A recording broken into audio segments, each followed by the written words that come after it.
इसे शरारती बच्चा नहीं, हरामी बच्चा कहना चाहिए, क्योंकि यह चींटियों की प्रजाति को खत्म करने पर तुला है। जहाँ भी इसे चींटियाँ दिखती, वह उनके ऊपर पटाखों से हमला कर देता, उनके सारे घरों को बर्बाद कर देता। चींटियाँ उस पर दूरबीन से नजर रखती तो वह दूरबीन के अंदर ही पटाखा डाल देता। तंग आकर चींटियों के पीएम एक सभा बुलाते हैं। मेरे दिल में बहुत दर्द है। और बाहर से सैनिक इंपोर्ट किए जाते हैं, जो चोरी छुपे उसके हथियार यानी पटाखे चुरा लेते हैं और फिर उसके हथियार से उसके ऊपर उल्टा हमला कर देते हैं। वह कजूका से उसके ऊपर हमला करते हैं। बच्चा हेलमेट लगाता, लेकिन हेलमेट में ही पटाखा था। एक चींटी उसके पिछवाड़े की पॉकेट में पटाखा रखती, लेकिन तभी बच्चा उसे देख लेता है।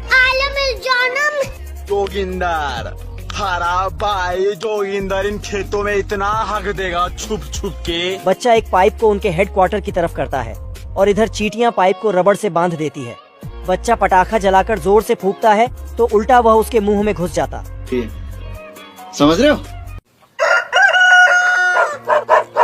आदमी देखता है कि सारी मुर्गियों में से एक मुर्गी बैलून की तरह फूल चुकी है। फिर शाम के समय वह अपनी गाय को हॉल में बंद कर रहा था कि तभी उसकी नजर ऊपर जाती है, जो घर में घुसने की कोशिश कर रही थी। अगले दिन आदमी को अपनी बीवी के चिल्लाने की आवाज आती है, क्योंकि उसके कमरे में एक बड़ा सा चूहा घुस चुका था। आदमी उस चूहे की सारी हवा निकाल देता है। उसके बाद आदमी गाय से दूध निकालने जाता है।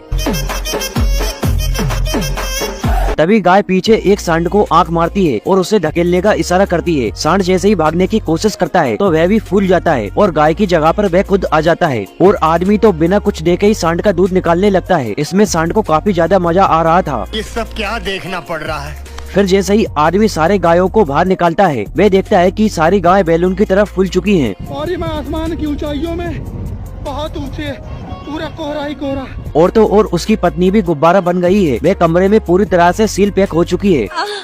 पिंक पैंथर कुल्हाड़ी में धार मारता है और अपनी मूंछ का एक बाल काटकर देखता है। उसके बाद वह जैसे ही पेड़ पर कुल्हाड़ी मारता है। मुझे अपने घर जाना है। माँ, मुझे कुछ दिखाई नहीं दे रहा माँ। वह काफी कुल्हाड़ियाँ मारता है। थक हार कर वह एक छोटे से पेड़ को काट देता है। माँ, मुझे सब दिखाई दे रहा है। पेड़ डबल से नीचे गिर जाता है, जिसे देखकर पैंथर 9-2-11 वह घर में छुप जाता है। लेकिन मधुमक्खियां काफी समझदार होती हैं। वे ड्रिल मशीन बनकर एक छेद करके अंदर घुस जाती हैं। लेकिन इधर पैंथर भी काफी समझदार था। वह उन्हें एक बोतल में पैक कर देता है और वहाँ से जाने लगता है। लेकिन तभी मधुमक्खियां उस ढक्कन को निकाल देती हैं और 400 की स्पीड से उसका पीछा करने लगती हैं और जल्दी ही वह पकड़ा जाता है।